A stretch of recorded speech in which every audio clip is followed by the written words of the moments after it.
बच्चों लोग, आज का जो सेशन हम लोग स्टार्ट करेंगे तो सबसे पहले हम पढ़ने वाले हैं अबाउट पॉलीट्रॉपिक प्रोसेस।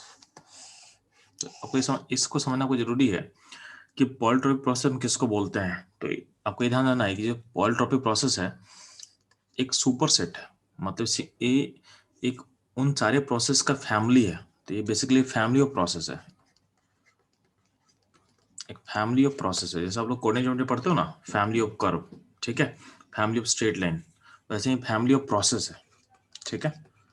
तो ये किन प्रोसेस को रिप्रेजेंट कर सकता है? तो जिस भी प्रोसेस को आप लिख सकते हो पी भी का power x equal to constant. जिस भी प्रोसेस को आप ऐसा लिख सकते हो उसको पॉलीट्रॉपिक बोल सकते हो, यानी पी भी का power x equal to constant. अगर कोई ऐसा प्रोसेस आप लिख सकते हो किसी प्रोसेस को, तो किसी प्रोसेस को अगर इस फॉर्म में आप लिख सकते हो तो क्या होगा, उसको पॉलीट्रॉपिक आप बोल सकते हो। फॉर एग्जाम्पल पॉलीट्रॉपिक प्रोसेस के अंदर क्या क्या हो सकता है?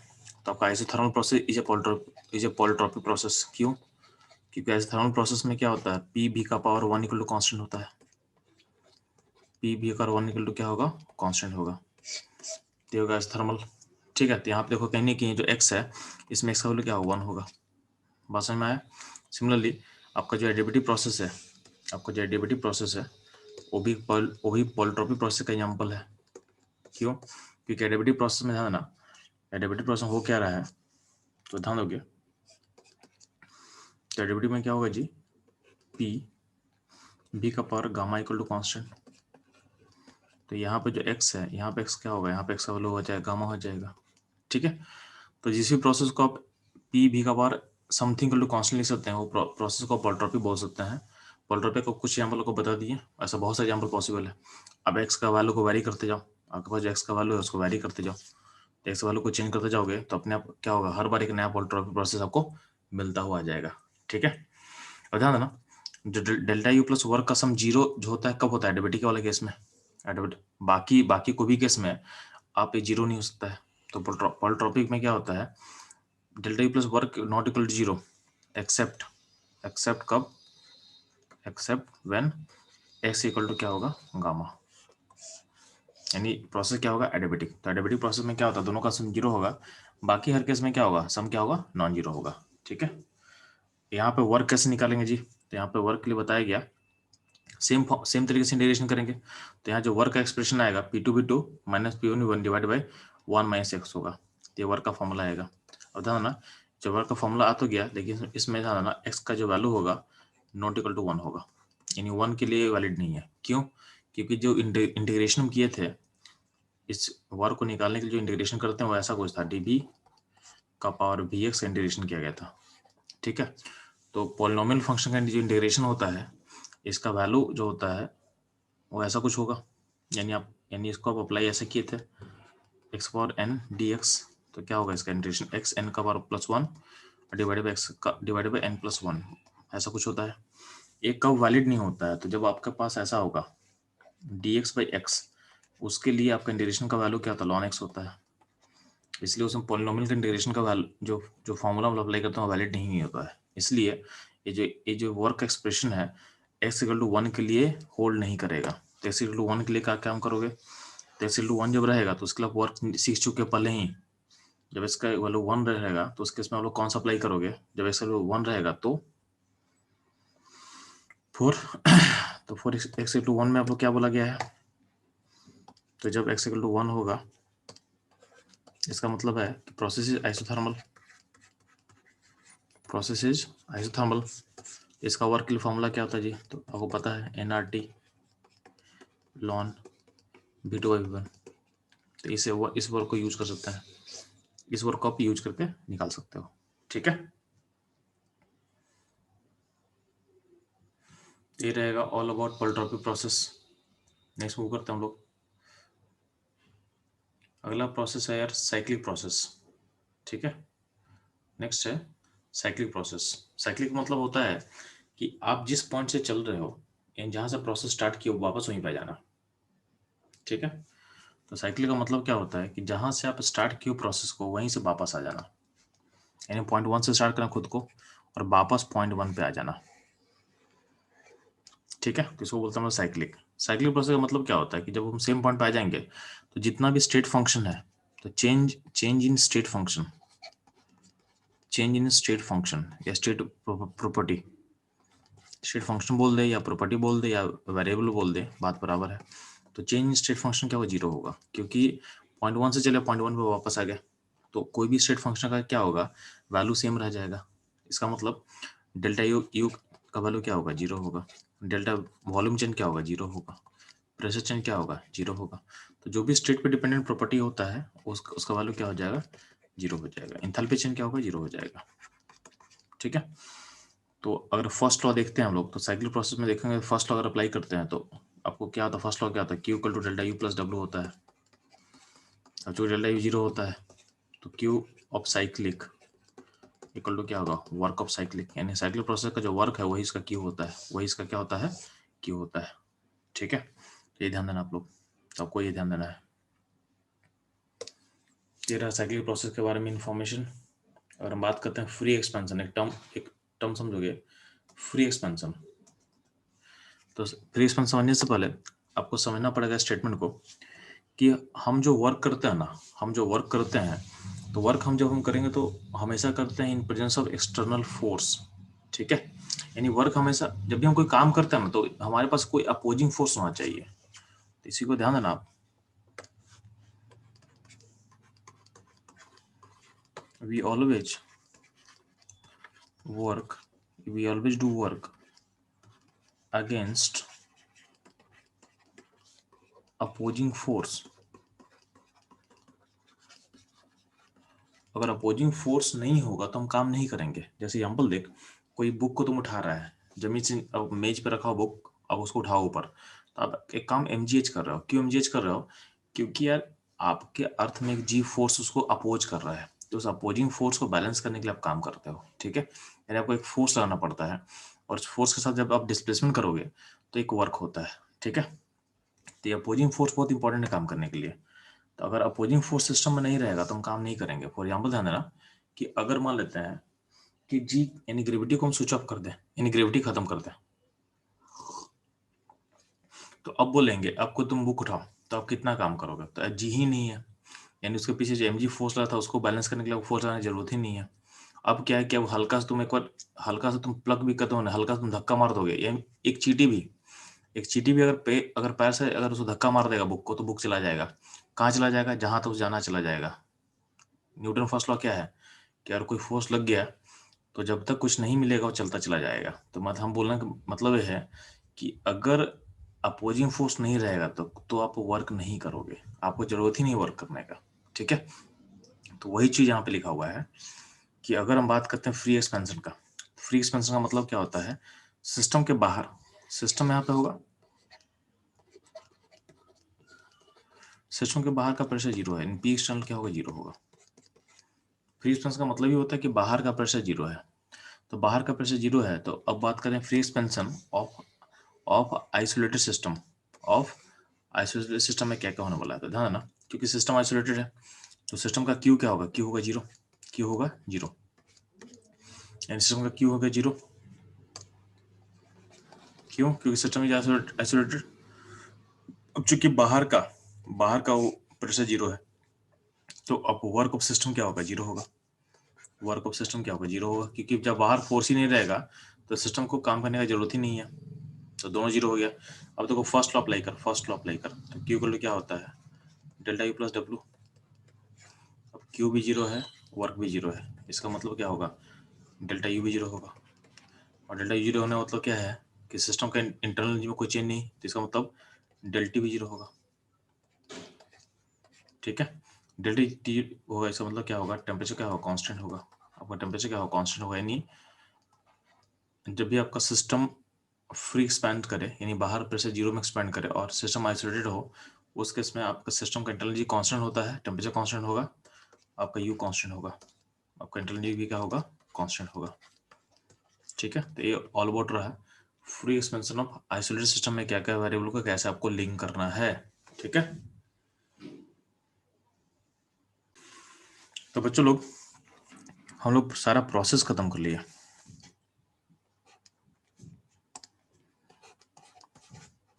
तो ऑल प्रोसेस जो हो गया हम लोग खत्म कर लिए, ठीक है। तो जितना भी रिवर्सल प्रोसेस था उसका जो इंपॉर्टेंट जो भी था हम लोग को कवर करना था हम लोग कवर कर चुके हैं। नेक्स्ट मूव करें हम लोग ग्राफ पे। तो अगला पॉइंट है ग्राफ।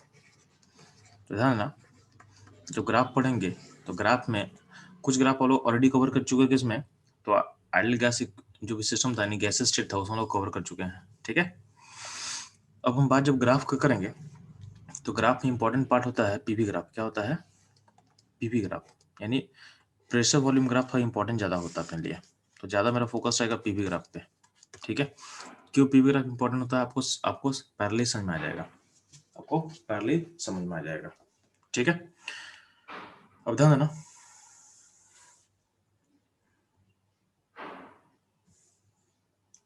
तो अगर बात करते हैं पीवी ग्राफ में, तो पीवी ग्राफ में अगर हमको किसी आइसोकोरिक प्रोसेस को रिप्रेजेंट करना हो, पीवी ग्राफ में किसी आइसोकोरिक प्रोसेस को रिप्रेजेंट करना हो, इसका मतलब क्या होगा? आपका वॉल्यूम कांस्टेंट है, तो आपका वॉल्यूम कांस्टेंट है तो आपका पी और वी ग्राफ में क्या होगा? आपका लाइन क्या होगा? वर्टिकल, ठीक है, parallel to Y axis, parallel to Y axis. तो आपको V1 है, तो अगर कांस्टेंट वॉल्यूम को V1 बोल दे और अगर कांस्टेंट वॉल्यूम को V1 बोल दे, ठीक है, तो क्या होगा? आपका लाइन पैरेलल टू क्या होगा? वाई एक्सिस होगा, ठीक। और अगर मान लेते हैं कि कांस्टेंट वॉल्यूम V2 हो जाए यानी वॉल्यूम V1 से बड़ा हो जाए तो उसके इसमें लाइन क्या होगा? बस आगे शिफ्ट करेगा, आगे लाइन बस शिफ्ट करेगा। तो ये हो गया पीवी ग्राफ में आइसोकोरिक प्रोसेस, ठीक है।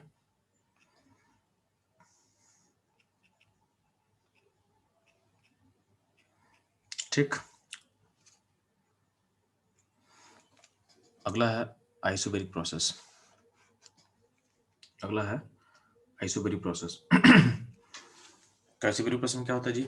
आपका पीवी ग्राफ में क्या होगा कि अगर चूंकि प्रेशर कांस्टेंट है तो आपका लाइन जो होता है वो होता है parallel to X axis, parallel to X axis यानी वॉल्यूम एक्सिस, ठीक है। तो इसमें अगर प्रेशर का वैल्यू को हम बढ़ा दे, P1 से P2 लेकर चल जाए, तो क्या लाइन क्या होगा? ऊपर की तरफ शिफ्ट करेगा, लाइन क्या होगा? ऊपर की तरफ शिफ्ट करेगा, ठीक है। तो ये ध्यान देना आप लोगों को।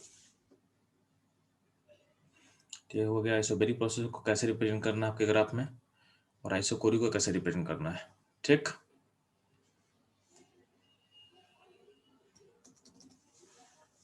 अगला पॉइंट है आइसोथर्मल प्रोसेस के बारे में। आइसोथर्मल, तो अगर आपका टेम्परेचर कांस्टेंट होगा, अगर आपका टेम्परेचर कांस्टेंट होगा और पीवी ग्राफ में आपको रिप्रेजेंट करना होगा, तो ध्यान देना यहाँ पे वर्टिकल एक्सिस में रखा गया पी को और जो एक्स में रखा गया वी को। तो ग्राफ कुछ ऐसा होता है, आप लोग पढ़ चुके ऑलरेडी, ठीक है। तो आपका थर्म ऐसा होगा। अगर आप टेम्परेचर बढ़ाते हो तो क्या होता है? लाइन पैरेलली ऊपर शिफ्ट करता है, लाइन क्या होता है? पैरेलली ऊपर शिफ्ट करता है, ये भी आपको पता है, ठीक है। तो ये हो गया आपका थर्मल ग्राफ। तो जितना आपका लाइन ऊपर जाएगा उतना ही क्या होगा? टेम्परेचर, एंड जितना आप टेम्परेचर बढ़ाओगे यानी T3 कर दे, T4 कर दे, तो आपका लाइन ऊपर की तरफ शिफ्ट होता जाता है, ठीक है। वही चीज़ यहाँ समझाया हुआ है कि जितना हमारे थर्मल ग्राफ को प्लॉट करेंगे इस तरीके से, इसका मतलब टेम्परेचर बढ़ता जा रहा है। तो जितना आगे बढ़ेंगे पैरेलली तो हर आइसोथर्म का टेम्परेचर क्या है? हाइयर टेम्परेचर होगा as compare to previous one, ठीक। और जितना तुम नीचे आओगे उतना ही क्या टेम्परेचर क्या होगा? घटेगा। तो ये पहला पॉइंट ये है आपके पास, ठीक। अगला चीज है हमको इस ग्राफ का स्लोप पता करना है किसी पॉइंट, मान लेते दिस पॉइंट, मान लेते इस पॉइंट के बारे में बात करना है, इस पे स्लोप क्या होगा। तो बेसिकली क्या है, हमको देखो अगर अगर मान लेते हैं कि आपके पास वाई और एक्स होता है तो स्लोप के लिए क्या होता है? तो स्लोप को हम लिखते हैं dy/dx।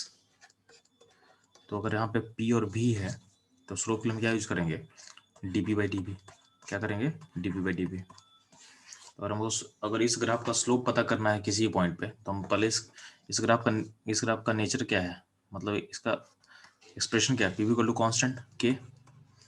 तो पी वी इक्वल टू के को आप डिफ्रेंशिएट करो ना, डिफ्रेंशिएट करो तो आपको दिखेगा। तो यहाँ पे सिंपल आप क्या रूल अप्लाई कर दो, तो यहाँ पे सिंपल मल्टीप्लिकेशन रूल अप्लाई करो, तो यहाँ पे क्या पी डी वी और प्लस वॉल्यूम dp/dv और के इक्वल टू क्या होगा? 0 हो जाएगा। और जो d/dv है ये क्या हो जाएगा? ये 1 हो जाएगा। अल्टीमेटली क्या हो जाएगा expression? p plus v dp/dv equal to 0। तो यहाँ पर अल्टीमेटली क्या आ जाएगा जी? तो dp/dv का वैल्यू क्या आ जाएगा? तो dp/dv का वैल्यू जो आएगा माइनस पी बाई भी हो जाएगा, माइनस पी बाई भी हो जाएगा। तो आपका जो आज थर्मल ग्राफ का जो स्लोप होता है किसी पॉइंट पे, तो बेसिकली क्या होता है, माइनस ऑफ उस पॉइंट का प्रेशर वॉल्यूम पुट कर दो। यानी हम इस पॉइंट पर स्लोप पता करेंगे, तो इस पॉइंट का प्रेशर P1 है और वॉल्यूम V1 है, तो स्लोप का वैल्यू हो जाएगा माइनस P1 बाई V1। ठीक है, यानी प्रेशर बाई वॉल्यूम का जो रेशियो है उसको साइन माइनस से मल्टीप्लाई कर दो, तो आपको स्लोप मिल जाएगा किसी पॉइंट पे। ठीक है, तो इंपॉर्टेंट है, आपको याद रखना है कि थर्मल ग्राफ का जो स्लोप होता है वो माइनस पी बाई वी होता है, माइनस पी बाई वी होता है। ठीक है, इसको आपको याद रखना है।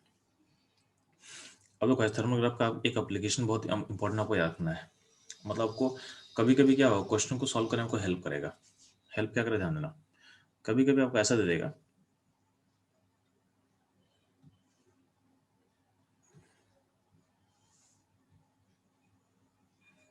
कभी कभी आपके पास क्या होगा कि एक पीवी ग्राफ रहेगा, मान लेते हैं। यहाँ पे लिख देते हैं टॉपिक एप्लीकेशन ऑफ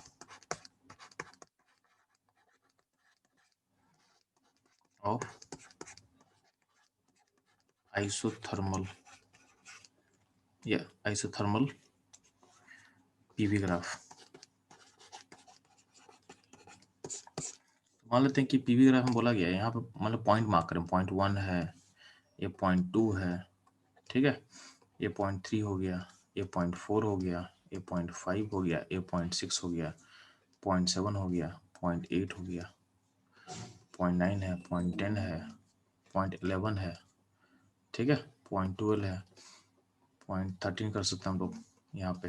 ठीक है, अगर आपको कोई बोलेगा कि compare temperature of all point, temperature of all points, यानी ऑल पॉइंट जो यहाँ पे मार्क किए हैं, 13 पॉइंट्स मार्क किया हुआ है, इनका टेम्परेचर कंपेयर करना आपके लिए। ठीक है, तो ऐसा क्वेश्चन कैसे सॉल्व करते हैं, तो ध्यान देना। जब भी ग्राफ ऐसा लिखा रहेगा तो मतलब इधर एक मतलब प्रोसेस बता रहा है आपको। ठीक है, मतलब मोस्ट ऑफ द टाइम ये प्रोसेस काम कर जाता है। क्या करेंगे हम लोग, हम मेंटली क्या करेंगे, मेंटली ऊपर से लेके थर्मल ग्राफ प्लॉट करना चालू करेंगे। यानी बहुत हम आज थर्मल ग्राफ प्लॉट करते जा रहे हैं मेंटली।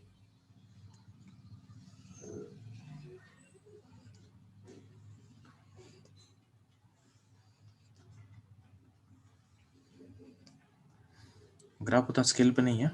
ठीक है, बस हम प्लॉट करते जा रहे हैं। एक वो रफ आइडिया दे देगा कि कौन सा टेम्परेचर हाइयर है, कौन सा टेम्परेचर लोअर है।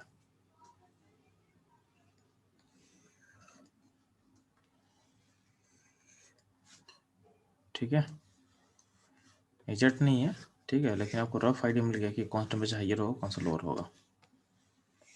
तो अगर देखते हो तो सबसे हाईएस्ट कौन सा टेम्परेचर सबसे हाईएस्ट होगा, जो 12 है सबसे हाईएस्ट टेम्परेचर होगा। 12 के बाद क्या होगा दिख रहा है आपको, 11। उसे क्या दिख रहा है, 9 10 बराबर दिख रहा है, ऑलमोस्ट सेमी लाइन अप्लाई कर रहा है, तो 9 10 को बराबर लिख सकते हो। फिर क्या होगा, फिर होगा 4, फिर होगा 8, फिर होगा 13, फिर होगा देखो 1 6 3 ऑलमोस्ट सेमी पॉइंट पे है, तो 1 6 और 3 को हम सेम लिख सकते हैं। और फिर क्या होगा 7, और फिर क्या होगा 5, फिर क्या होगा 2। तो इस तरह से आप पीवी ग्राफ में अगर मान लेते हैं 2 3 4 पॉइंट दिया होगा और आपको टेम्परेचर का एक रफ आइडिया लेना होगा, तो आप मेंटली ऐसा सोच सकते हो, मेंटली आप लाइन प्लॉट करो इस तरीके से, जो हायर लाइन पे जो पॉइंट लाई करेगा उसका टेम्परेचर क्या होगा, हाई होगा, और जो लोअर लाइन पे लाई करेगा उसका टेम्परेचर क्या होगा, लो होगा। ठीक है, तो इतना तुमको सोचना है, ये तुमको सोचना है। ठीक, तो बच्चों लोग, आप लोग का थर्मल ग्राफ उसका एप्लीकेशन क्लियर हो चुका है। नेक्स्ट मूव करता हूँ लोग एडियाबेटिक पे। तो एडियाबेटिक लाइंस यानी आपका पीवी पीवी पीवी ग्राफ में एडियाबेटिक प्रोसेस को आप कैसे रिप्रेजेंट करते हो। तो ध्यान देना, पहले आप उससे पहले थोड़ा सा मैथमेटिकल फॉर्म देख लेते हैं एक बार यार।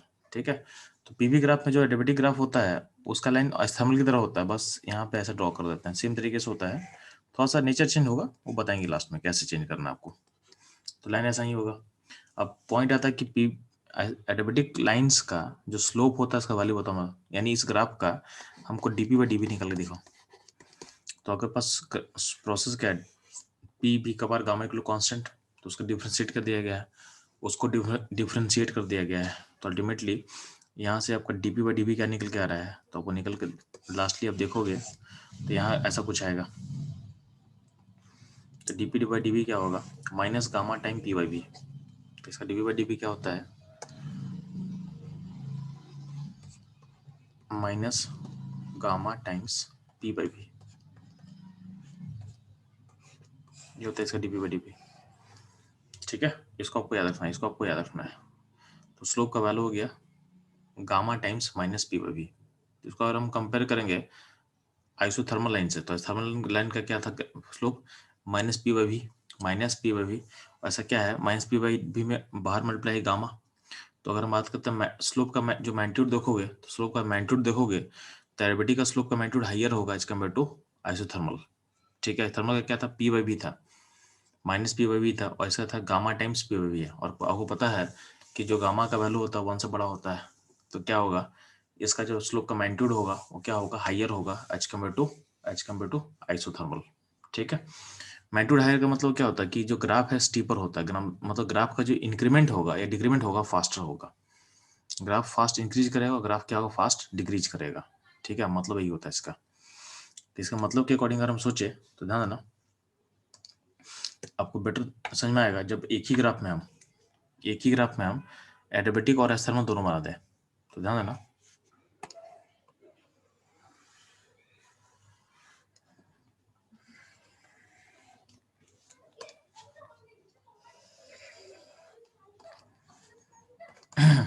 तो एक ही ग्राफ में अगर एडियाबेटिक एस्थर्मल दोनों को ड्रॉ करना है,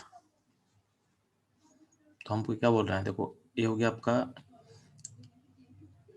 इस थर्मल लाइंस। एक सेकेंड,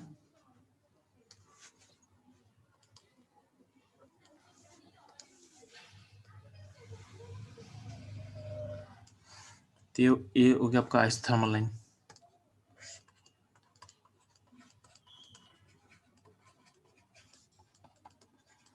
ठीक है, सिमिलरली अगर हम इसमें एडियाबेटिक लाइन डालना कोशिश करें, तो एडियाबेटिक लाइन थोड़ा नीचे से स्टार्ट होता है, एडियाबेटिक लाइन थोड़ा नीचे से स्टार्ट होगा नीचे से, और इसका राइज रैपिड होगा। तो जो ब्लू लाइन है वो रिप्रेजेंट करता है एडियाबेटिक लाइन को, तो ग्रीन लाइन होगा इस थर्मल, और जो ब्लू लाइन है वो क्या हो गया आपका एडियाबेटिक।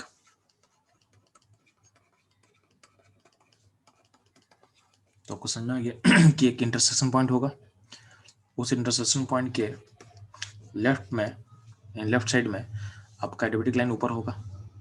ठीक है, और इंटरसेक्शन पॉइंट के राइट में, यानी जो वॉल्यूम, इन देखो सिंपल सा बात है ना, इस पॉइंट से अगर राइट जाएंगे तो एक्सपेंशन हो रहा है, इस पॉइंट से हम राइट जाएंगे यानी इधर मूव करेंगे तो वॉल्यूम बड़ा हो रहा है, यानी एक्सपैंड हो रहा है।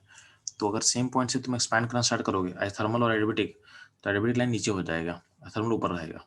ठीक है, और इस पॉइंट से अगर तुम लेफ्ट की तरफ मूव करोगे यानी कंप्रेशन हो रहा है, तो सेम पॉइंट से अगर आप कंप्रेशन स्टार्ट करोगे एडियाबेटिक और थर्मल, तो एडियाबेटिक लाइन ऊपर होगा और थर्मल क्या होगा, नीचे होगा, नीचे होगा। ठीक है, इसका और एप्लीकेशन क्या हो सकता है, चलो अगर हम एडियाबेटिक लाइंस पे ही कुछ पॉइंट मार्क कर दें आपके लिए, तो एडियाबेटिक लाइन पर कुछ पॉइंट मार्क कर देना है। ये हो गया पॉइंट 1,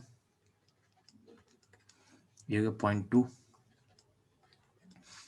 ये हो गया point 3, point 4, point 5, point 6, point 7। ठीक है, तो अगर अगर बोला जाए कि कंपेयर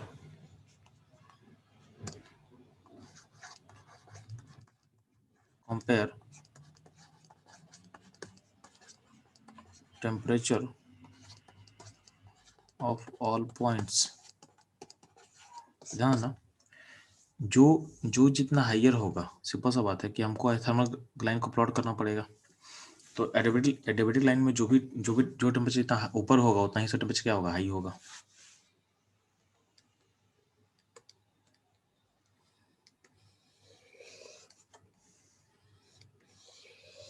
तो आपके सामने हम थर्मल लाइन को ड्रॉ करते जा रहे हैं, तो दिखेगा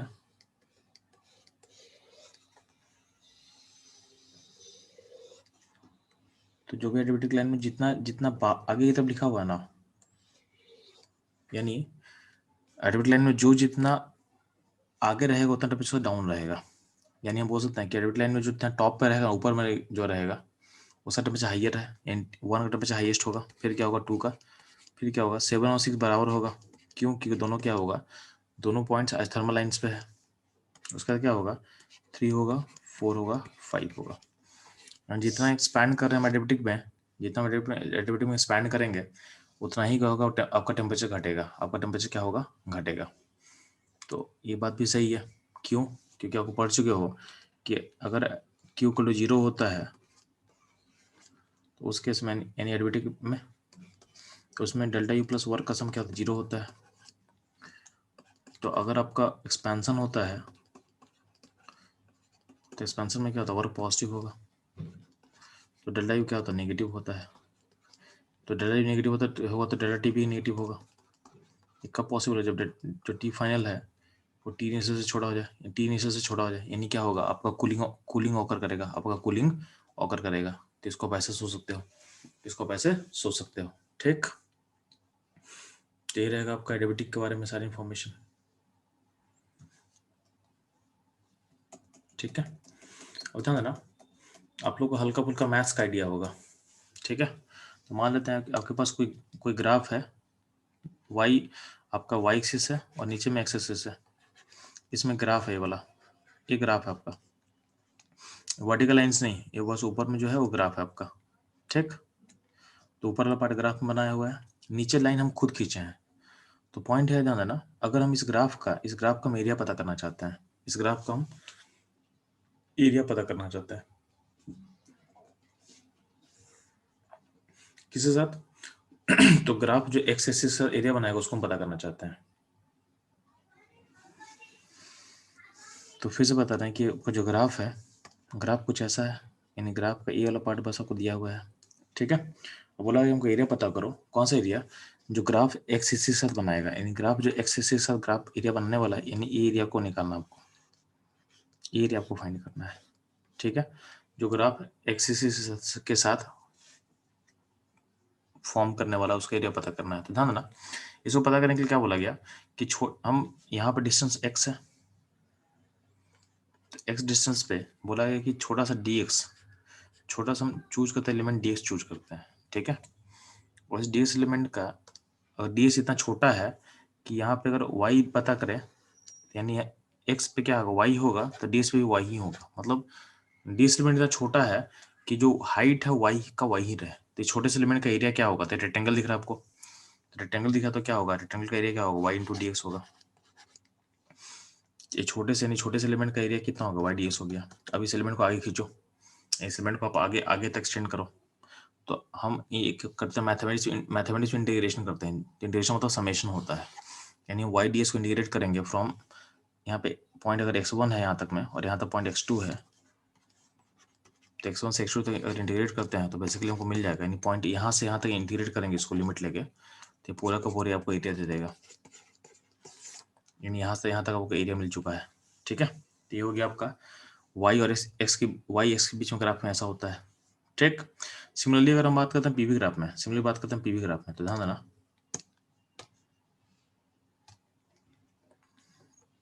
अगर पीवी ग्राफ का हम बात करते हैं, पीवी ग्राफ में, तो अगर पीवी ग्राफ में अगर मान लेते हैं कि एक कर्व बना हुआ है,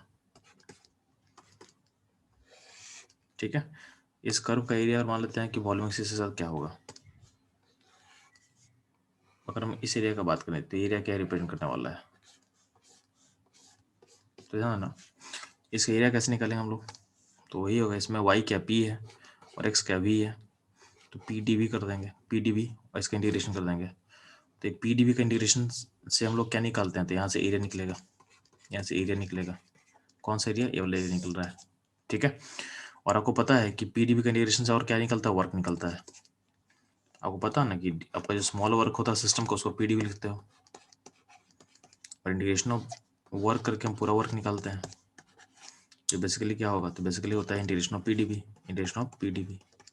तो जो integration of P D V basically अब किए हो क्या देगा, एरिया देगा, और इसी एरिया को हम क्या बोलते हैं, वर्क बोलते हैं, क्या बोलते हैं, वर्क बोलते हैं। इसका मतलब अगर पीवी ग्राफ में, अगर पीवी ग्राफ आपके पास है, आपका जो एरिया, आप जो एरिया निकालोगे पीवी ग्राफ का, area with respect to X axis, वो क्या देगा आपको, तो देगा आपको वर्क दे देगा।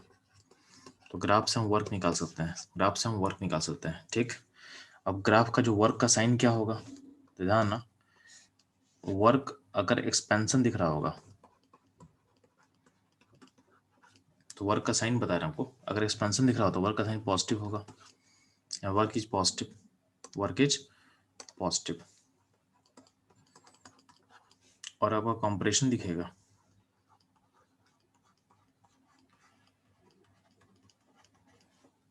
तो कंप्रेशन में क्या होता है, वर्क क्या होता है, नेगेटिव होता है। तो एक्सपेंशन में क्या होता है, वर्क पॉजिटिव, और कंप्रेशन में क्या होगा, वर्क क्या होगा, नेगेटिव होगा, वर्क क्या होगा, नेगेटिव होगा। ठीक है, तो ध्यान देना। ठीक है, तो ये रहेगा ऑल अबाउट वर्क। अब एक्सपेंशन कंप्रेशन कैसे देखेंगे, तो सिंपल सा बात है ना कि आपका अगर ग्राफ में लाइन ऐसा होगा राइट साइड में, तो अगर राइट साइड में लाइन अगर राइट की तरफ मूव करेगा तो वॉल्यूम इंक्रीज कर रहा है यानी एक्सपेंशन है। अगर टूवर्ड लेफ्ट की तरफ लाइन रहेगा तो क्या होगा, वॉल्यूम डिक्रीज करेगा यानी कंप्रेशन है। तो एक्सपेंशन मतलब राइट मूवमेंट और कंप्रेशन मतलब मूवमेंट टूवर्ड्स लेफ्ट।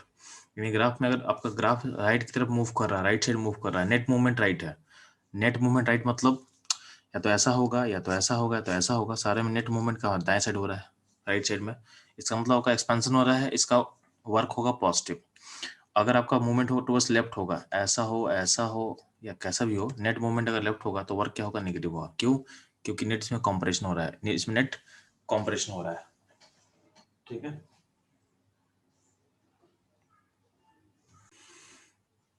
तो बच्चों लोग, हम लोग एरिया का एप्लीकेशन समझ में आ गया कि वर्क कैसे निकालते हैं एरिया के थ्रू। तो ये कब अप्लाई करोगे, जब आपके पास पीवी ग्राफ दिया रहेगा।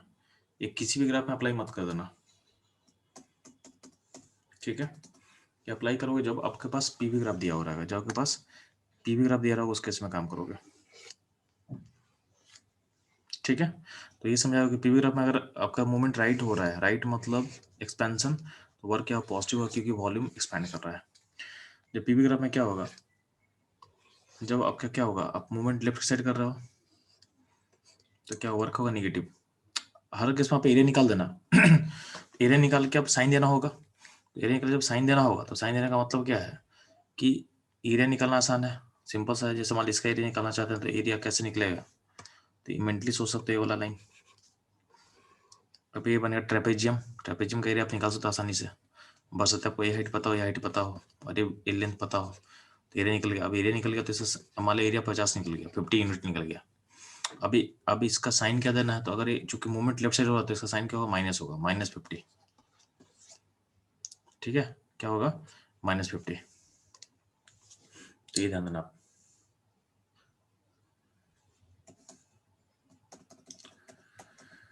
ठीक, अब ध्यान देना। अब इसको अप्लाई करके दिखाते हैं आपको।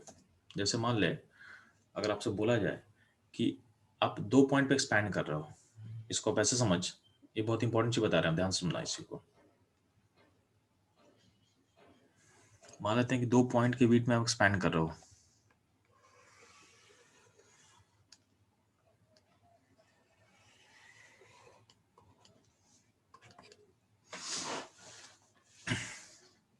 ठीक है, तो 2 पॉइंट के बीच में एक्सपैंड कर रहा है मतलब क्या होगा,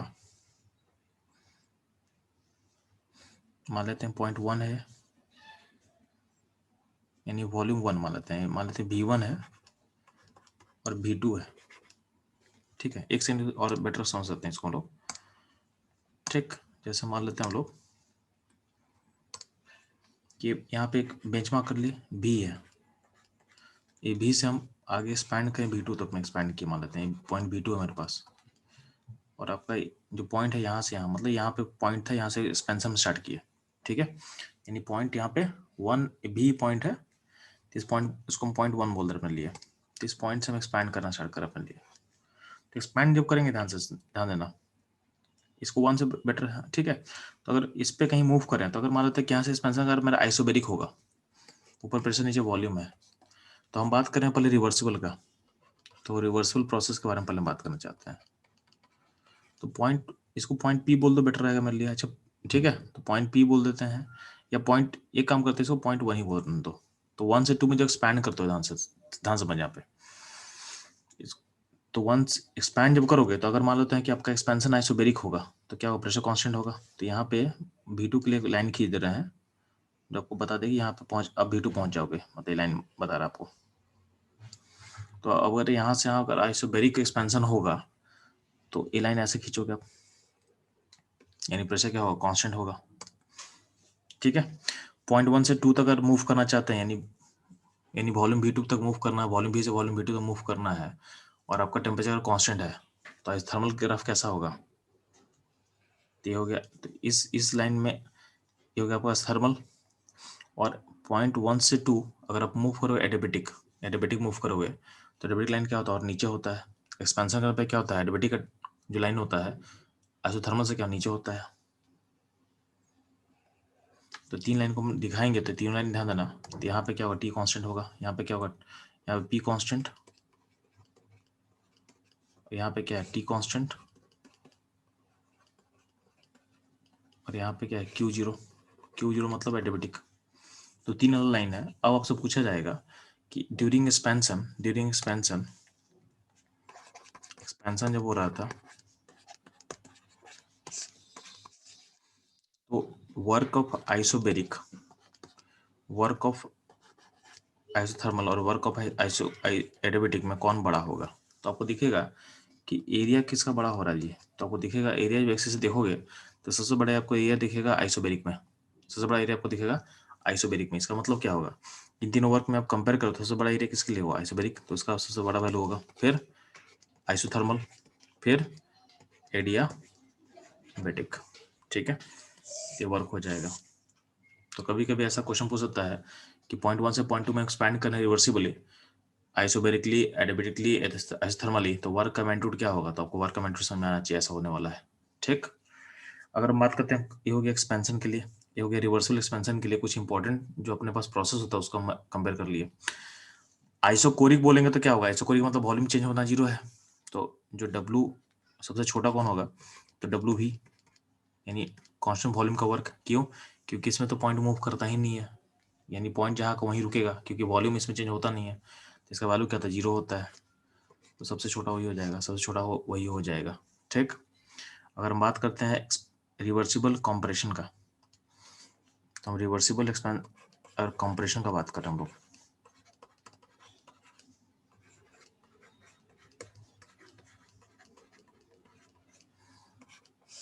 तो रिवर्सल कंप्रेशन का बात करते हैं तो ध्यान देना, उसमें क्या होता है कि मान लेते हैं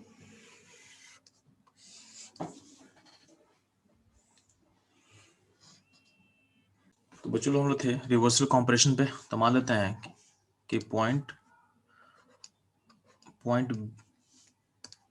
भी से आप स्टार्ट कर रहे हो। ठीक है, यानी पॉइंट वॉल्यूम भी से स्टार्ट कर रहे हो, इसको V1 बोल दे रहे हैं थोड़ी देर के लिए, और यहाँ से कंप्रेशन का V2 में आ जाओ। ठीक है, तो अभी आप पॉइंट V1 पे कहीं खड़े हो, तो मान लेते पॉइंट V1 यानी V1 पे, यानी V1 लाइन पे आप यहाँ पे कहीं खड़े हो। ठीक है, यहाँ मान लेते हैं। ठीक है, आपको रीच करना पॉइंट यानी वॉल्यूम V2 पे रीच करना है, आपको वॉल्यूम V2 पे रीच करना है। तो वॉल्यूम V2 पे जो रीच करोगे,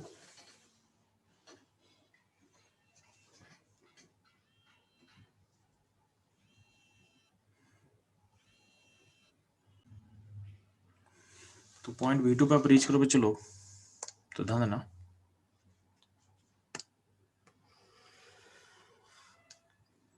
एक सेकेंड।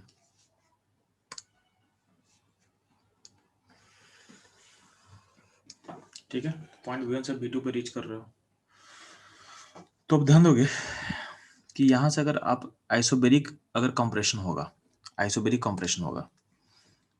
तो आपका ऐसा लाइन आएगा। इस पॉइंट से अगर आपका आइसोथर्मल कंप्रेशन होगा तो थर्मल लाइन क्या होता है, ऐसा कुछ होगा। तो यहाँ पे P कांस्टेंट है, यहाँ पे क्या होगा, T कांस्टेंट होगा। ठीक है, और अगर यहाँ पे एडियाबेटिक कंप्रेशन है तो एडियाबेटिक कंप्रेशन क्या होता है जी,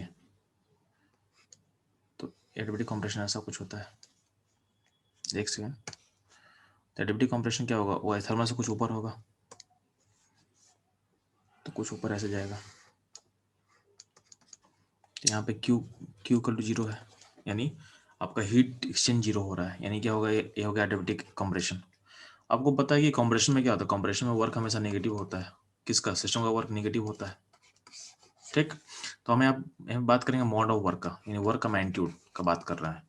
तो वर्क का मैग्नीट्यूड में साइन का कोई मतलब नहीं बनता है। तो सबसे बड़ा एरिया किसका दिख रहा है आपको, इस केस में आप देखोगे तो रिवर्सल कंप्रेशन में आप चेक करना, तो सबसे बड़ा आपको वर्क दिखेगा किसका, एडियाबेटिक, क्योंकि एडियाबेटिक का जो एरिया सबसे बड़ा है। तो हम बात करें हम वर्क का मॉड का, सिस्टम के वर्क का मॉड का, तो work of adiabatic is max का मॉड सबसे हाईएस्ट होगा। फिर क्या होगा, वर्क ऑफ थर्मल, उसके बाद क्या होगा, वर्क ऑफ आइसोबेरिक, ठीक है। और लास्ट में वर्क हो जाएगा किसका, आइसोकोरिक। क्यों, क्योंकि आइसोकोरिक में तो वर्क होता ही नहीं है, इसका क्या होगा, 0 हो जाएगा। ये क्या हो जाएगा, 0 हो जाएगा। तो ये हो गया आपका वर्क ऑर्डर। तो ये हो गया आपका रिवर्सिबल के बारे में जी, चेक। ये हो गया आपका रिवर्सिबल के बारे में। अब बात करें हम, अगर बात करें हम इरिवर्सिबल, तो देखो इरिवर्सिबल के बारे में बात कर ली हम लोग। अब ध्यान देना, ये सारा केस में हम लोग किसके बारे में बात कर रहे हैं, तो बात करते हैं हम लोग सिस्टम के बारे में, यानी वर्क ऑफ सिस्टम के बारे में हम लोग कवर किए थे। और आपसे पूछा जाएगा कि वर्क ऑफ सराउंडिंग क्या होता है, क्योंकि केमिस्ट्री में इंपॉर्टेंट क्या होता है, वर्क ऑफ सराउंडिंग। क्योंकि फिजिक्स में लोग सिस्टम के वर्क के बारे में बात करते हैं, और केमिस्ट्री में बात करते हैं सराउंडिंग के बारे में। तो ध्यान देना, जो वर्क ऑफ सिस्टम होता है वो क्या होता है, माइनस वर्क ऑफ सराउंडिंग होता है, या उल्टा बोल सकते हो, work of surrounding equal to क्या होता है, माइनस वर्क ऑफ सिस्टम होगा। कब, जब प्रोसेस रिवर्सल होता है। इसमें बस तो बाकी आप चीज लिंक कर सकते हो। तो एक्सपेंशन में क्या होगा, अगर हम बात करते हैं एक्सपेंशन में, तो सराउंडिंग का वर्क क्या होगा, तो ड्यूरिंग एक्सपेंशन क्या होता है जी, आपका जो सराउंडिंग का वर्क है वो निगेटिव होगा, ठीक है, नेगेटिव होगा। तो हम mod of work of surrounding के बारे में बात करेंगे। तो मॉड का ऑर्डर सेम रहेगा, यानी मैग्नीट्यूड का ऑर्डर सेम रहेगा। पहले आपका आइसोबेरिक, फिर आइसोथर्मल, फिर एडियाबेटिक, फिर आपका आइसोकोरिक, जो कि 0 है, ठीक। तो ऑर्डर रहेगा। अगर हम कंप्रेशन का बात करते हैं, कंप्रेशन का, तो कंप्रेशन में ध्यान देना, फिर वही चीज़ है, क्योंकि रिवर्सल कंप्रेशन है, तो आपका जो वर्क ऑफ सिस्टम है वो माइनस वर्क ऑफ सराउंडिंग होता है, ठीक है। माइनस वर्क ऑफ क्या होगा, सराउंडिंग होगा, या फिर आप ऐसा बोल सकते हो कि जो वर्क ऑफ सराउंडिंग है वो हो जाएगा माइनस वर्क ऑफ सिस्टम हो जाएगा। तो चूंकि कंप्रेशन में सिस्टम का वर्क नेगेटिव है, तो सराउंडिंग का वर्क क्या होगा, पॉजिटिव होगा। तो इसमें सिंपली जो सराउंडिंग का वर्क का जो वैल्यू होगा क्या होगा, पहले एडियाबेटिक, फिर क्या होगा आइसोथर्मल, और फिर क्या होगा आइसोबेरिक, और सबसे लास्ट में होगा आइसोकोरिक, जिसका वर्क 0 होता है, ठीक। तो ये हो गया रिवर्सल के बारे में जी। अगर हम बात करते हैं इरिवर्सल प्रोसेस, इरिवर्सिबल, ठीक है। तो इरिवर्सिबल ध्यान देना, एक सेकंड ध्यान दो, कंपेयर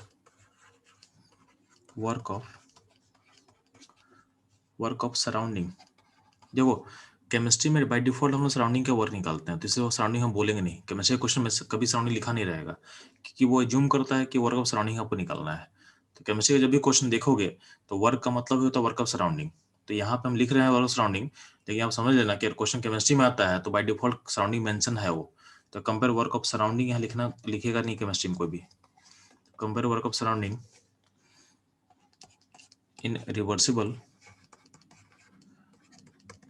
एंड irreversible प्रोसेस,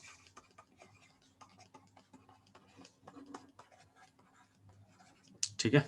तो केमिस्ट्री में अगर क्वेश्चन ऐसा लिखा रहेगा तो क्वेश्चन में केमिस्ट्री में ऐसा लिखा रहेगा, compare work in reversible process, यानी सराउंडिंग का जो टर्म मेंशन किए हैं वो केमिस्ट्री की बुक में नहीं लिखा रहेगा, क्योंकि बाय डिफॉल्ट वर्क का सराउंडिंग ही होता है केमिस्ट्री में, ठीक है। तो क्वेश्चन को आप ऐसे इंटरप्रेट करोगे कि आपको वर्क कंपेयर करना है सराउंडिंग का रिवर्सिबल प्रोसेस में। तो ध्यान देना, इसको दो तरीके से कंपेयर करेंगे, जब कंप्रेशन होगा तो क्या होगा, और जब एक्सपेंशन होगा तो क्या होगा, ठीक। तो सबसे पहले ध्यान देना, पहले हम बात कर रहे हैं कंप्रेशन पे, ठीक है। अच्छा, उससे पहले जो वर्क ऑफ इरिवर्सल होता है, तो वर्क इरिवर्सल जो होता है वो सराउंडिंग के लिए डिफाइन होता है। रिवर्सल वर्क बस सराउंडिंग के लिए डिफाइन होता है, और उसका वैल्यू होता है minus P of surrounding delta we, minus P of surrounding delta V होता है वर्क ऑफ सराउंडिंग होता है। तो अगर आपका इरिवर्सिबल प्रोसेस में सिर्फ सराउंडिंग का काम डिफाइन होगा, कभी भी सिस्टम का वर्क डिफाइन नहीं होता। कब? जब प्रोसेस इरिवर्सिबल हो, ठीक है। और रिवर्सिबल प्रोसेस में आप सिस्टम सराउंडिंग दोनों का काम डिफाइन कर सकते हो। अगर प्रोसेस रिवर्सिबल होता है तो सिस्टम सराउंडिंग दोनों का काम डिफाइन करोगे, और दोनों क्या होता है? इक्वल एंड अपोजिट होता है। दोनों क्या होता है? इक्वल एंड अपोजिट होता है, ठीक है। तो सबसे पहले हम चल रहे हैं कि अगर एक्सपेंशन होगा तो क्या होगा,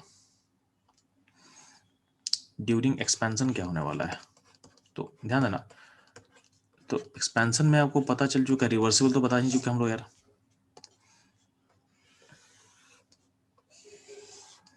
पॉइंट V1 से अगर V2 और मूव कर रहा है कोई चीज एक्सपैंड कर रहा है,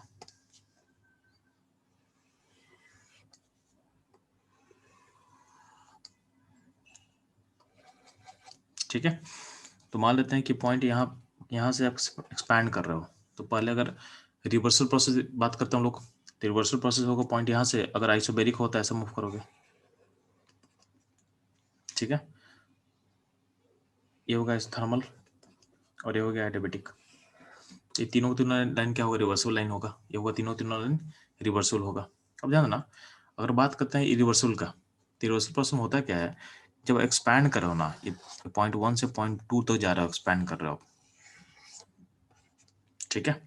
तो अगर एक्सपेंशन फास्ट होगा तो हम बात क्या किए थे कि irreversible process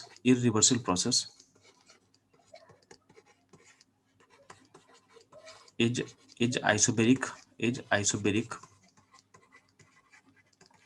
with respect to surrounding होता है। यानी बाहर का प्रेशर कोई चेंज नहीं हो रहा है, यानी पी ऑफ सराउंडिंग यहाँ पे है, जो रहेगा वही पी ऑफ सराउंडिंग यहाँ रहेगा, वही पी ऑफ सराउंडिंग यहाँ रहने वाला है, यानी इसमें कोई चेंज नहीं होगा।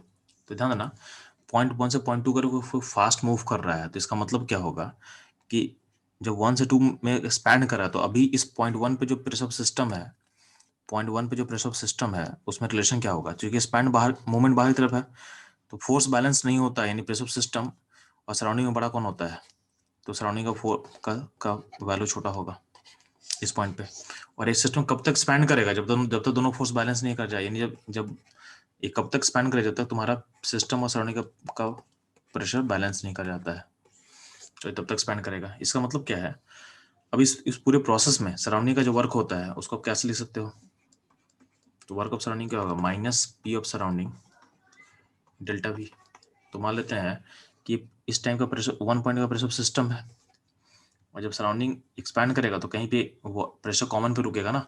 तो अगर इस पॉइंट पे अगर ये मानते हैं कि सिस्टम का प्रेशर ऐसा है, तो जब सिस्टम पॉइंट 2 पे जब रीच करेगा तो उसका जो वैल्यू होगा वो सराउंडिंग के प्रेशर बराबर हो जाएगा। और आपको पता है कि सराउंडिंग प्रेशर लोअर है, तो मान लेते हैं कि यहाँ पे कुछ पॉइंट मान लेते हैं, यहाँ का जो प्रेशर है इस सराउंडिंग के प्रेशर बराबर है, a equal to pressure of surrounding है, ठीक है। यानी अब ध्यान दे, सिस्टम यहाँ से तो मूव किया है, लेकिन ध्यान देना, सिस्टम यहाँ से मूव किया तो उसका प्रेशर पी ऑफ सिस्टम था। लेकिन बोलना क्या चाह रहा है कि सराउंडिंग का काम तुम देखोगे तो उसमें हमेशा क्या मल्टीप्लाई करना है, आपको पी ऑफ सराउंडिंग मल्टीप्लाई करना है। तो पी ऑफ सराउंडिंग अगर यहाँ पे है, ये है, तो सिस्टम वाले पॉइंट पे भी का उसका वैल्यू सेम रखना है, यानी इस थ्रू आउट द प्रोसेस में आप किसी प्रेशर को यूज करना है। तो इस केस में जो एरिया तुम मेजर करोगे वो एरिया ये वाला एरिया होगा, ठीक है। तो अब देखोगे सराउंडिंग का वर्क जब देखोगे तो रिवर्सल प्रोसेस में अगर प्रोसेस रिवर्सिबल होगा तो सिस्टम का जो वर्क है उसका जस्ट माइनस होता है सराउंडिंग का वर्क, तो बस मैग्नीट्यूड तो सेम ही रहेगा दोनों का। लेकिन अगर हम रिवर्सल वर्क देखेंगे तो सराउंडिंग का वर्क नीचे वाला होगा।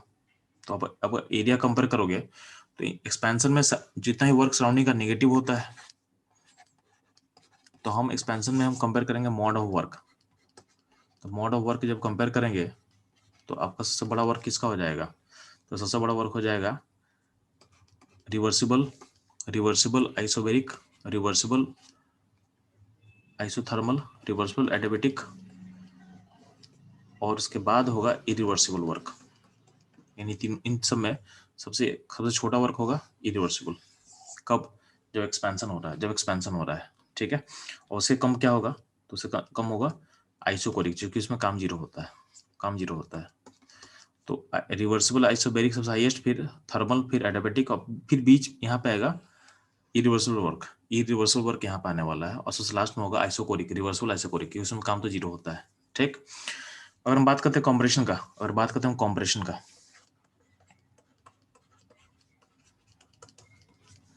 तो कॉम्प्रेशन ध्यान देना, क्योंकि हम बात करें सराउंडिंग का, तो सराउंडिंग का वर्क कॉम्प्रेशन में क्या था, पॉजिटिव होता है। तो अगर कॉम्प्रेशन रिवर्सिबल होगा, तो रिवर्सिबल कॉम्प्रेशन में ध्यान देना, जो सराउंडिंग का वर्क होगा equal to system mod of system, दोनों का मैग्नीट्यूड क्या होता है, दोनों का मैग्नीट्यूड सेम होता है।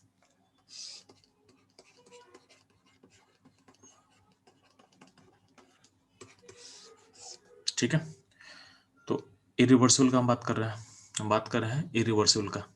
ठीक है, तो रिवर्सिबल में क्या करेंगे, हम वर्क ऑफ सराउंडिंग निकालेंगे खाली, क्योंकि सिस्टम का वर्क तो डिफाइन होता नहीं है, माइनस पी डेल्टा भी करेंगे हम लोग बस। अब ध्यान देना, जब कंप्रेशन हो रहा है तो मान लेते हैं कि 0.1 से सिस्टम कंप्रेस हुआ 2 पे, यानी 0.1 पे हाई हाई वॉल्यूम था और 0.2 पे लो वॉल्यूम चला गया। तो 0.1 पे अगर हम प्रेशर का बात करेंगे तो यह प्रेशर ऑफ सिस्टम है और बाहर प्रेशर ऑफ सराउंडिंग है, बाहर प्रेशर ऑफ सराउंडिंग है। ठीक, 0.2 पे प्रेशर ऑफ सिस्टम है और बाहर प्रेशर ऑफ सराउंडिंग है। तो जब कंप्रेशन हो रहा है यानी सिस्टम कंप्रेस कर रहा है, तो आपको समझ में आएगा कि कंप्रेशन हो रहा है, इसका मतलब कि बाहर का प्रेशर अंदर से ज़्यादा होगा, यानी 0.1 पे सराउंडिंग का प्रेशर सिस्टम से ज़्यादा होगा। और ये कब तक कंप्रेस होगा, जब तक दोनों का प्रेशर क्या इक्वल ना हो जाए। ठीक है, तो ये इस सिचुएशन से कंप्रेस होने वाला है।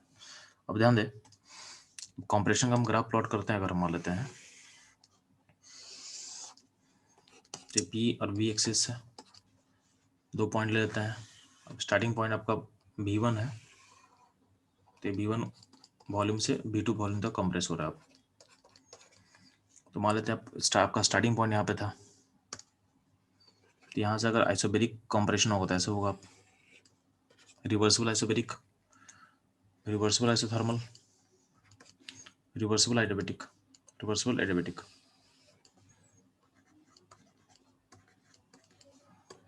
ठीक है, अगर हम बात करते हैं इरिवर्सिबल का, अगर हम बात करते हैं इरिवर्सिबल का, तो ध्यान ना, क्योंकि आपका इरिवर्सिबल का वर्क का फॉर्मूला क्या है जी, पी ऑफ सराउंडिंग से शुरू से मल्टीप्लाई करना पड़ेगा, तो minus P of surrounding delta we. तो पी ऑफ सराउंडिंग जो है 0.1 पे भी, 0.1 पे भी, 0.1 पे पी ऑफ सराउंडिंग का जो वैल्यू होगा सिस्टम के वैल्यू से ज़्यादा होगा, बड़ा होगा। तो मान लेते हैं कि सराउंडिंग ऑफ इस पॉइंट पे स्टार्ट तो कर रहे होते हैं, यहाँ पे जो प्रेशर ऑफ ए होगा प्रेशर ऑफ सिस्टम होगा, लेकिन जो सराउंडिंग का प्रेशर का वैल्यू होगा वो कुछ इससे ज़्यादा होगा, तो मान लेते हैं यहाँ पे हाई होगा, मान लेते हैं यहाँ पे होगा। तो ये हो गया आपका प्रेशर ऑफ सराउंडिंग, ये हो गया आपका प्रेशर ऑफ सराउंडिंग, यानी सिस्टम का प्रेशर से हाई होगा। अब तुम कंप्रेस करोगे तो इस पूरे प्रोसेस में क्या होगा, प्रेशर सराउंडिंग कांस्टेंट रहेगा, तो ये लाइन कुछ ऐसा खींचेगा, यानी ये कब तक कंप्रेस होगा, जब जब तक आपका प्रेशर सिस्टम सराउंडिंग को मैच ना कर जाए, सराउंडिंग को मैच ना कर जाए, तो ऐसा कुछ कंप्रेशन होगा। तो इसमें आप ग्राफ देखोगे, तो इस ग्राफ का एरिया क्या होगा, सबसे बड़ा हो जाएगा, सबसे बड़ा हो जाएगा। इन इस केस में अगर हम वर्क को कंपेयर करते हैं तो सबसे बड़ा वर्क कौन सा होगा, इरिवर्सिबल, फिर क्या होगा एडियाबेटिक वर्क, फिर क्या होगा थर्मल वर्क, फिर क्या होगा बैरिक, और सबसे लास्ट क्या होगा कोरिक, क्योंकि 0 होता है चीज। ये होगा वर्क ऑर्डर अलग केसेस में। ठीक है, तो कभी कभी आपसे पूछ सकता है कि किस केस में कैसे इसको सोचना है, इसमें कोई दिक्कत है आप लोग को तो पूछ सकते हैं मेरे से। कुछ लोग आप लोग क्वेश्चन ट्राई करोगे, क्वेश्चन नंबर 40 एंड 44।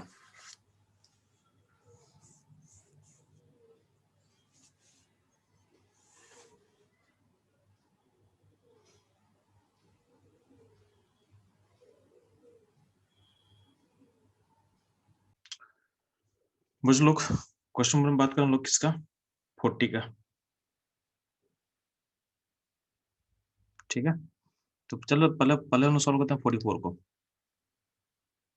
पहले सॉल्व करते हैं हम लोग 44 को। तो ध्यान देना 44 में आपका 0.1 से 0.2 में एक्सपेंशन हुआ है। ठीक है, और बोला गया है एक्सपेंशन रिवर्सिबल टाइप का है और आइडियल गैस का है, अंदर एडियाबेटिक इन आइसोथर्मल कंडीशन। बोला इसमें कौन सा करेक्ट होगा, क्या T1 T2 दोनों पॉइंट पॉइंट आइसोथर्मल लाइन पे लाई कर रहा है, इसका मतलब दोनों बराबर होगा, तो ऑप्शन ए सही होगा, ऑप्शन ए सही होगा। ठीक है, पॉइंट बी जो है पॉइंट सॉरी जो बी ऑप्शन है उसमें T3 और T1 के बारे में बात किया गया। तो T3 क्या एडियाबेटिक लाइन पे है और T1 का आइसोथर्मल लाइन पे है। तो कहीं ना कहीं इसको अगर आप आइसोथर्मल लाइन को प्लॉट करते हो तो ये थोड़ा सा कहीं ऊपर रह जाएगा, मतलब T1 टेम्परेचर है वो हायर होगा देन T3। तो यहाँ पे गलत हो जाएगा, तो ऑप्शन बी इज रॉन्ग। क्योंकि T3 एडियाबेटिक है तो नीचे लाई कर रहा है, यानी एक्सपेंशन में लाई कर रहा है। तो एक्सपेंशन में क्या टेम्परेचर घटता है, तो T1 से T3 में टेम्परेचर घटेगा। ठीक, अगला पॉइंट है वर्क का बात करते हैं। तो एरिया बड़ा किसका दिख रहा है, तो यहाँ हम बात करेंगे मैग्नीट्यूड ऑफ एरिया का, मतलब साइन तो दोनों का नेगेटिव होगा, तो हम इसका मैग्नीट्यूड का बात कर रहे हैं, यानी हम निकाल रहे हैं सिस्टम का वर्क। ठीक है, तो सिस्टम का वर्क किसका ज्यादा होगा, तो आइसोथर्मल का वर्क ज्यादा होगा, इन ऑप्शन सी इज करेक्ट।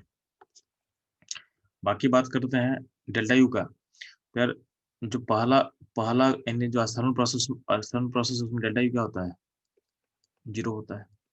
क्या होता है, ये जीरो होता है, डेल्टा यू इज जीरो। ठीक, और एडियाबेटिक में क्या होता है, टेम्परेचर चूंकि डिक्रीज करेगा, T3 is less than T1, तो डेल्टा यू नेगेटिव होगा। तो नेगेटिव और जीरो में बड़ा कौन होता है, जीरो बड़ा होता है, यानी ये वैल्यू बड़ा होगा देन इससे। ठीक है, तो ये ध्यान देना आप। तो थर्मल का जो होगा वो एडियाबेटिक से बड़ा होता है। ठीक है, तो ऑप्शन क्या होगा इसका, ACD करेक्ट आंसर होगा। ठीक, और बात करता हूँ 40 का, तो ध्यान देना 40 में चेक देखते हैं। तो पहला जो पॉइंट है ध्यान से आप लोग, the work done by the gas is less when it expanded irreversibly from volume V1 to V2 on the adiabatic condition as compared to that of when expanded reversibly from V1 to V2 as under isothermal condition। तो ये point तो सही है, point is correct, वो graphically हम दिखा भी चुके हैं। यहाँ देखो रिवर्सिबली जो था, तो रिवर्सिबल अगर एक्सपेंशन है तो उसमें थर्मल लाइन ऊपर है और एडियाबेटिक लाइन नीचे है। ठीक है, तो एरिया बड़ा किसका होगा, थर्मल का। तो पहला जो पॉइंट है यानी पहला जो है पॉइंट सही है, यानी ये वाला सही हो गया, ऑप्शन इज करेक्ट।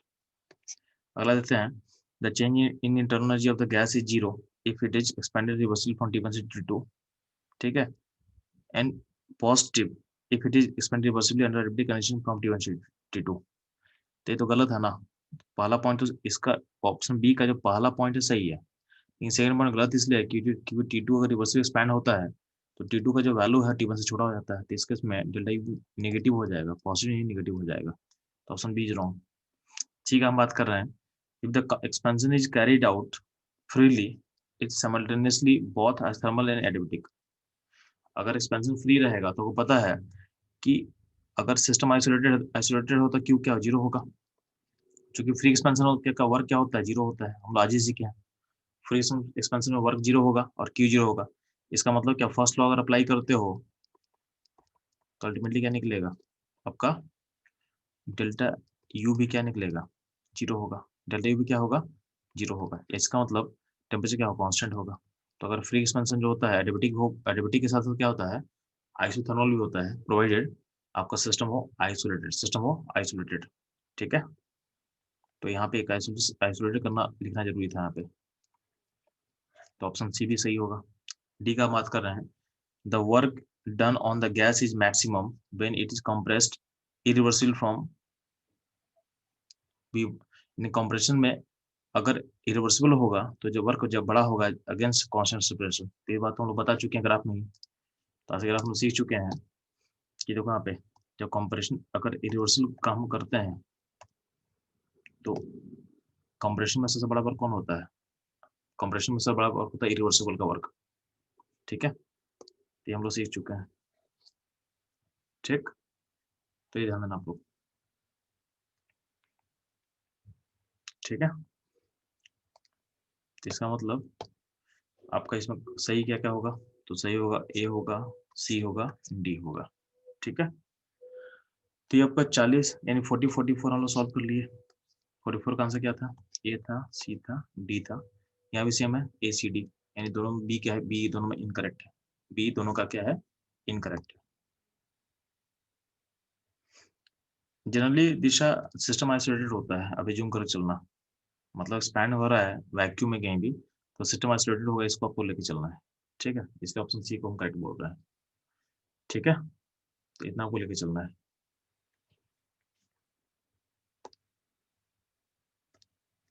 ठीक, अब एक क्वेश्चन, एक और अच्छा क्वेश्चन दिया होगा जेईई में, उसको करके देखना आप लोग को थोड़ा सा। तो एक अच्छा क्वेश्चन जेईई में का है 6 नंबर, इसको आप सॉल्व करोगे।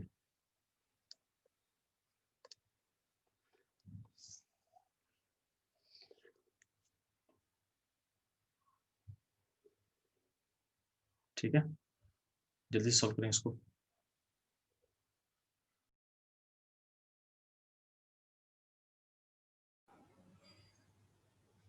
चलिए इस क्वेश्चन को मैं सॉल्व करता हूँ। आप लोग का आंसर मेरे पास कुछ लोग का आ चुका है, कुछ लोग का सी है, कुछ लोग का ए आया हुआ है। ठीक है, चेक कर लेते हैं किसका सही है। याद है ना, अगर तुम आइडियल गैस को तुम एक्सपैंड करती हो एक रिवर्सल प्रोसेस में, एक रिवर्सल प्रोसेस में, और सिस्टम आइसोलेटेड है, तो t i the initial temperature और t v the final temperature, which are the following correct. तो ध्यान देना, आपको देखना है कि अगर सिस्टम आइसोलेटेड सिस्टम है, आप एक्सपैंड कर रहे हो, ठीक है, तो एक्सपैंड करने में आपका वर्क किस में ज़्यादा होगा, वर्क गैस किस में ज़्यादा करेगा। ठीक है, तो ध्यान देना,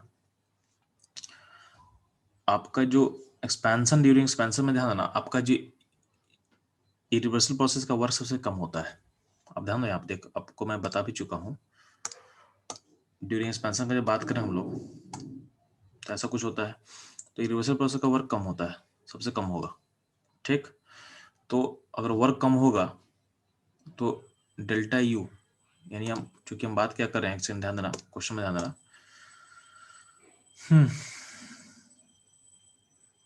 आइसोलेटेड सिस्टम, तो ऐसे सिस्टम आइसोलेटेड है, इसका मतलब क्या होगा, क्यू जीरो होगा, यानी एडिबेटिक मान सकते हैं हम लोग। तो delta you plus work equal to zero है, तो वर्क जहाँ मिनिमम होगा वहाँ पे डेल्टा यू भी मिनिमम चेंज होगा। तो वर्क मिनिमम किस किस केस में हो रहा है, आपका इरिवर्सल प्रोसेस में, तो वर्क मिनिमम होगा तो उसके डेल्टा यू भी कम नेगेटिव होगा। और जब अब रिवर्सल प्रोसेस का वर्क क्या होगा, ज़्यादा होगा तो उससे डेल्टा यू ज़्यादा नेगेटिव होगा। तो ऑब्वियसली जो फाइनल टेम्परेचर होगा उसमें चूंकि वर्क कम हुआ है इरिवर्सिबल में, तो उसका टेम्परेचर ज़्यादा होगा, तो ऑप्शन जो सी होगा करेक्ट होगा। ठीक है, यानी final temperature of irreversible is greater than final temperature of reversible. तो ये आपका रहेगा सही। इसमें कोई दिक्कत है तो पूछ सकते हैं हम लोग आपसे, इसमें कोई प्रॉब्लम है किसी? सर थोड़ा फिर से देखो आप ध्यान से, अगर इस क्वेश्चन को देखते हैं ध्यान देना, तो आप चूंकि गैस को अलाउ कर रहे एक्सपैंड करने के, तो आपको पता है कि अगर इरिवर्सल प्रोसेस है, एक्सपेंशन है, तो वर्क सबसे मिनिमम होता है जब प्रोसेस इरिवर्सिबल होता है। आप लोग ऑलरेडी हम लोग नोट्स में कवर कर चुके हैं। ड्यूरिंग एक्सपेंशन देखोगे सबसे कम काम किसमें होता है, आइसोकोरिक छोड़ दो, आइसोकोरिक छोड़ दो, तो उसके अलावा क्या होता है, इरिवर्सल वर्क सबसे कम होने वाला है। और आपको पता है कि सिस्टम जो है, इस क्वेश्चन में जो सिस्टम दिया हुआ है वो आइसोलेटेड है। सिस्टम आइसोलेटेड बोलने का मतलब क्या है, उसका क्यू जीरो है, यानी प्रोसेस क्या होगा, एडिबेटिक होगा। अब एडिबेटिक प्रोसेस में क्या होता है, delta you plus W zero होता है। तो अगर वर्क मिनिमम होगा तो डेल्टा यू का चेंज भी मिनिमम होगा। तो वर्क अगर मिनिमम नेगेटिव होगा तो डेल्टा यू मिनिमम नेगेटिव होगा, तो टेम्परेचर चेंज भी मिनिमम होगा, टेम्परेचर चेंज भी क्या होगा, मिनिमम होगा। ठीक, तो इसलिए क्या होगा कि डेल्टा यू जब, तो यानी अगर रिवर्सल प्रोसेस का डेल्टा यू जो होगा वो कम नेगेटिव होगा रिवर्सल कंपेयर में, तो जो फाइनल टेम्परेचर अचीव करेगा और रिवर्सल में ज़्यादा कम होगा और रिवर्सल थोड़ा ज़्यादा होगा उसके रिस्पेक्ट में, इसलिए ऑप्शन सी बोल रहे हैं। दिशा क्लियर बच्चा की दोबारा समझा आपको हम? नहीं सर समझ में आ गया? नहीं सर ठीक है, ठीक है बच्चा, ठीक है, तो क्लास यहीं पे एंड करते हैं बच्चे लोग।